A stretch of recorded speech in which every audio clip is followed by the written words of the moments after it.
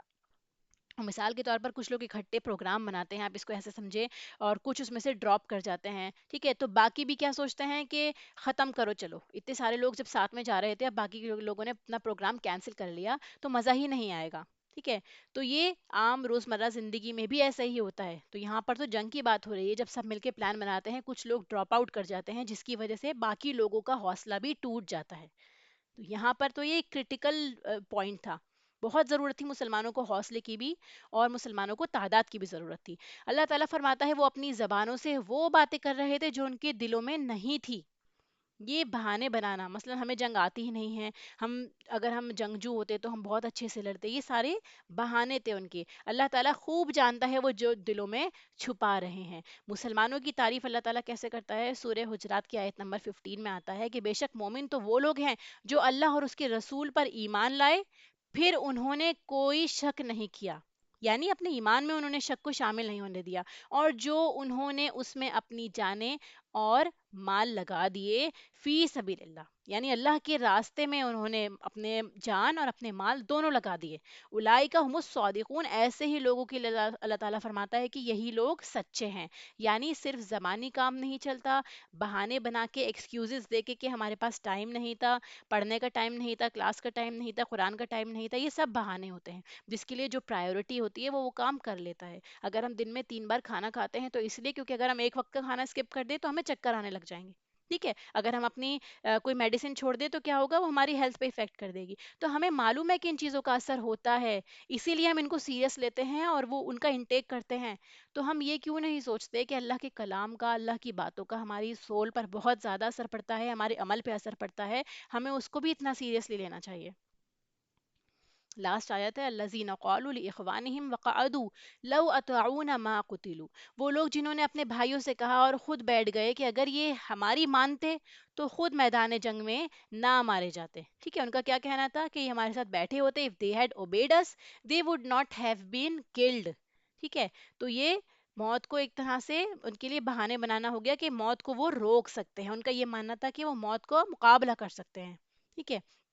اب یہاں پہ اللہ تعالیٰ کیا فرماتا ہے کہ تم سمجھتے ہو میدان جنگ میں جانے کی وجہ سے مارے گئے ہیں، یعنی عہد میں شریک ہونے کی وجہ سے یہ لوگ مارے گئے ہیں، تو تم ذرا اپنے آپ سے موت کو ہٹا کر دکھاؤ، ٹھیک ہے؟ اگر تم یہی سمجھتے ہو تو اپنی موت کو ٹال کر دکھاؤ۔ ایک روایت میں آتا ہے کہ جس دن یہ آیت اتری اس دن منافقین میں سے 70 کا انتقال ہو گیا تھا، ٹھیک ہے؟ تو اگر تم سچے ہو، میدان جنگ میں جانے سے ہی موت آیا کرتی ہے، تو اپنی موت کو ٹال دو۔ تو دنیا کا سب سے بڑا مسئلہ کیا ہے؟ یہ بے سکونی، اور بے سکونوں کی وجوہات کیا رہتی ہے کہ انسان انگریٹفل ہے، نا شکرہ ہے اللہ کا، اپنے حالات پر وہ راضی نہیں رہتا، مشکلات کی وجہ نہیں سمجھتا کہ کیا مشکل ہے، کیوں یہ پریشانی اس کے اوپر آئی ہے، پھر مشکلات دور کرنے کا طریقہ اس کو نہیں آتا۔ اگر لائف میں کوئی پرابلم آ گئی ہے تو اسے فیس کیسے کرنا ہے، ٹھیک ہے؟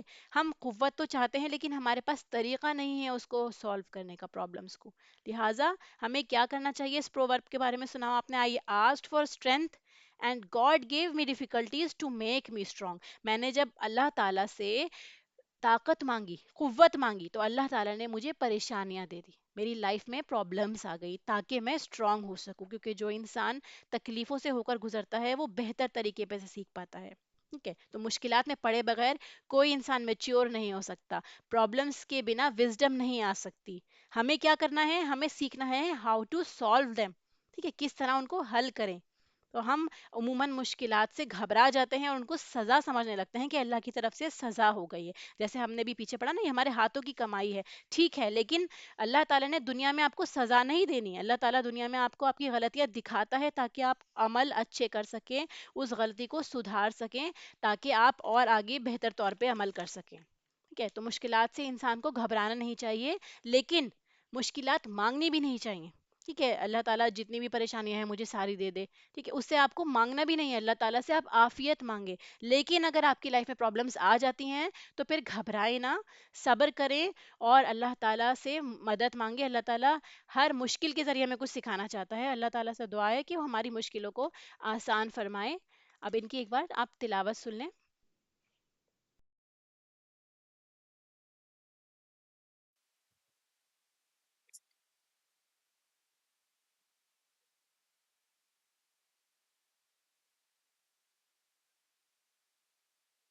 وما كان لنبي أن يغل ومن يغلل يأت بما غل يوم القيامة ثم توفى كل نفس ما كسبت وهم لا يظلمون أفمن اتبع رضوان الله كمن باء بسخط من الله ومأواه جهنم وبئس المصير هم درجات عند الله والله بصير بما يعملون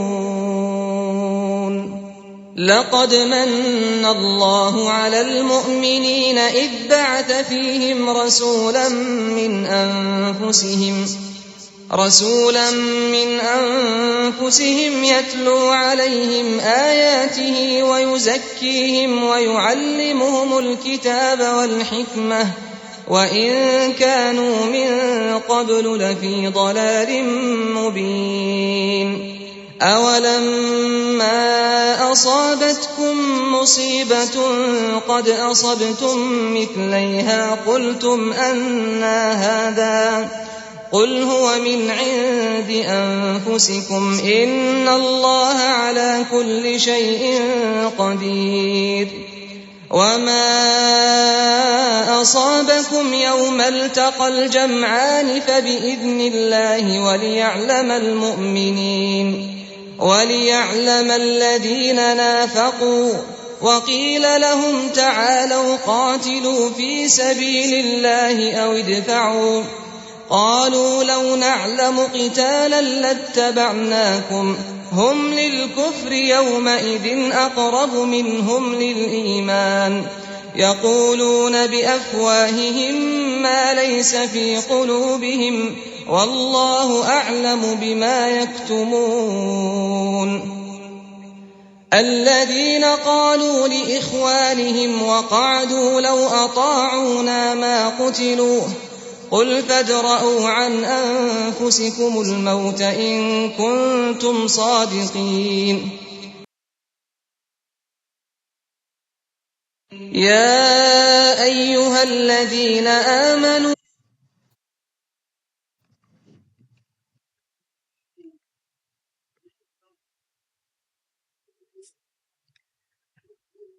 ٹھیک ہے. وآخر دعوانا ان الحمد للہ رب العالمین.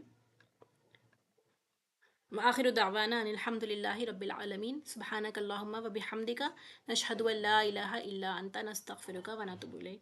السلام علیکم ورحمۃ اللہ وبرکاتہ.